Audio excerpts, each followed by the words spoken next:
السلام علیکم ورحمۃ اللہ وبرکاتہ۔ آج کی ہماری گفتگو جو ہے حضرت محمد صلی اللہ علیہ وسلم کے سب سے قریبی دوست اور وہ شخصیت جنہیں انبیاء کرام کے بعد اس دنیا میں سب سے زیادہ افضل شخصیت ہونے کا اعزاز حاصل ہے، ان کے ایک فرمان اور ایک نصیحت سے ہم جو ہے گفتگو کا آغاز کریں گے۔ تو حضرت ابو بکر صدیق رضی اللہ تعالیٰ عنہ نے فرمایا کہ مومن انسان مٹی سے بنا ہے، ٹھیک ہے، اور مٹی کے اندر 4 خصوصیات ہوتی ہیں۔ جو شخص ان 4 خصوصیات کو اپنے اندر جذب کر لیتا ہے، اپنے اوپر لاگو کر لیتا ہے، وہ جنت الفردوس کا وارث لازمی بنے گا۔ تو مٹی کی خصوصیات کیا ہیں؟ ان میں سب سے پہلے نمبر پر تو مٹی پردہ پوشی کرتی ہے، یعنی کہ مٹی کے اوپر چاہے کوئی گناہ گار شخص ہو، چاہے کوئی حاجی نمازی ہو، چاہے کوئی نبی ہو، چاہے کوئی کیسا بھی شخص ہو، جب وہ مٹی کے نیچے جاتا ہے تو مٹی سب پر پردہ ڈالتی ہے، اس کے اعمال پر پردہ ڈالتی ہے۔ اس کے علاوہ زندگی کے اندر بھی جو ہماری ارد گرد کی اشیاء ہیں، مٹی اس جن چیزوں پر بھی پڑ جاتی ہے، اس کے عیبوں کے اوپر پردہ پوشی کر دیتی ہے۔ تو اس مثال دینے کا مقصد آپ لوگ سمجھ گئے ہوں گے کہ مومن کو چاہیے کہ اس کو اگر کسی شخص کا کوئی عیب معلوم پڑ گیا ہے، پہلی بات تو یہ ہے کہ اسے عیب گوئی نہیں کرنی چاہیے، اسے عیب جوئی نہیں کرنی چاہیے، اسے عیب تلاش نہیں کرنے چاہیے۔ بالفرض اسے بائی چانس ایک عیب مل گیا، کوئی غلطی، کوئی کوتاہی، کوئی گناہ مل گیا کسی دوسرے شخص کا، تو اس کو اچھالے نہیں، اس کو دوسروں کے آگے ریپیٹ نہ کرے، اس کی براڈ کاسٹنگ نہ کرے، اور اسے چاہیے کہ مومن کی جو مٹی کی جو یہ خصوصیت ہے، جو حضرت ابو بکر نے فرمایا کہ مومن کے اندر ہونی لازمی ہے کہ وہ پردہ پوشی کرے، تو اس کو چاہیے کہ وہ پردہ پوشی کرے اور اللہ رب العزت سے اس چیز کے بدلے میں انعام کا حقدار بن جائے۔ دوسرے نمبر پر جو چیز آتی ہے وہ آپ رضی اللہ عنہ نے فرمایا کہ مٹی جو ہے عاجزی کرتی ہے، یعنی کہ مٹی جتنا مرضی گرد و غبار کی صورت میں اوپر اڑ جائے، وہ آخر پر ہوا کے رکنے کے بعد زمین پر ہی آتی ہے۔ تو میرے دوستو، اگر ہمارے پاس آج اس زمانے میں کوئی 10-12 سال کے لیے اقتدار، طاقت یا روپیہ پیسہ یا کوئی اختیار آ جاتا ہے، مختلف طرح کی طاقتیں ہیں نا، ان طاقتوں میں سے کوئی بھی ایک طاقت ہمیں حاصل ہو جاتی ہے، تو ہم عام طور پر دیکھتے ہیں کہ ہمارے معاشرے میں مجھ سمیت ہم سب لوگ اس کا جو ہے اس پہ اپنے اوپر اترانا شروع کر دیتے ہیں۔ تو ہمیں ایسا نہیں کرنا چاہیے، ہمیں عاجزی اختیار کرنی چاہیے۔ اس چیز کو سوچنا چاہیے کہ یہ طاقت، یہ اختیار، یہ پیسہ، یہ صحت، یہ روپیہ پیسہ، یہ سب کچھ اللہ نے دیا ہے اور ایک مقصد کے لیے دیا ہے۔ ہمیں اس کا مقصد تلاش کرنا چاہیے، اس مقصد کے لیے اس کو خرچ کرنا چاہیے،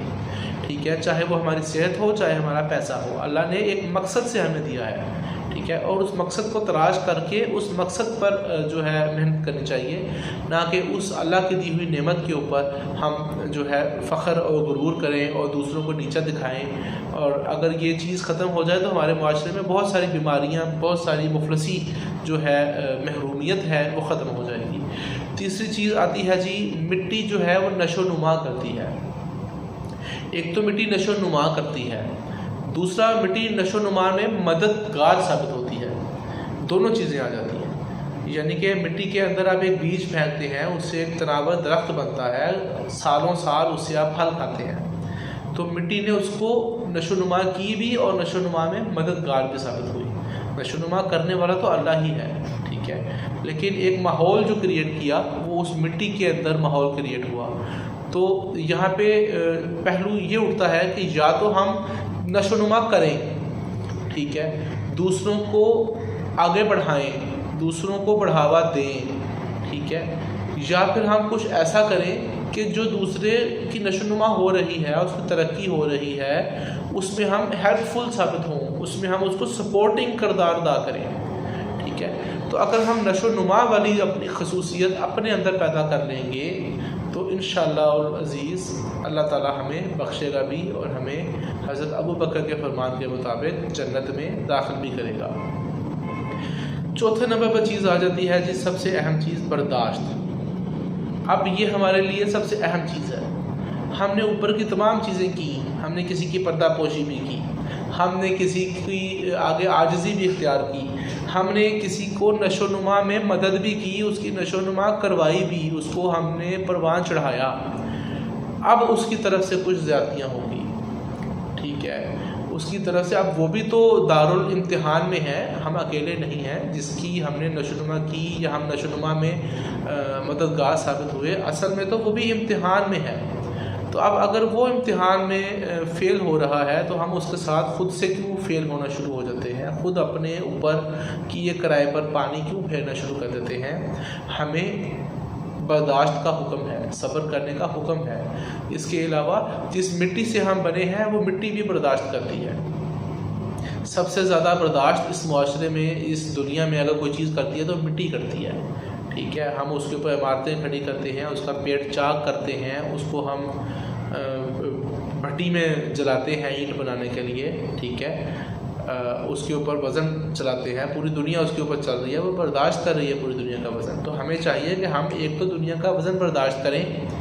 دوسری چیز یہ کہ جس کو ہم نے نشو و نما کی اس کی زیادتیوں کو بھی ہم برداشت کریں اور اللہ کے اوپر اس کا فیصلہ چھوڑ دیں۔ جب ہم مٹی کی یہ چار خصوصیات ہمیں چاہیے کہ اپنے اندر جذب کر لیں، اپنے اوپر لاگو کر لیں، انشاءاللہ العزیز ہمارا معاشرہ بھی آئیڈیل معاشرہ بن جائے گا اور ہمارا گھر بھی آئیڈیل گھر بن جائے گا، اور ہماری ملک اور یہ سارے کے ساری دنیا اور ہماری آخرت سب کے سب آئیڈیل آخرت اور آئیڈیل دنیا بن جائے گی۔ تو ایک دفعہ ریپیٹ کر لیتے ہیں کیا کیا خصوصیات ہیں۔ پردہ پوشی کرتی ہے، عاجزی اختیار کرتی ہے، اس کے علاوہ برداشت کرتی ہے، اس کے علاوہ نشو و نما کرتی بھی ہے اور نشو و نما میں مدد بھی کرتی ہے۔ تو ان چیزوں کو آپ یاد کریں اور مجھے بھی اللہ توفیق دے کہ میں بھی ان پر عمل کروں اور آپ بھی عمل کریں۔ اللہ نگہبان، خدا حافظ، شکریہ۔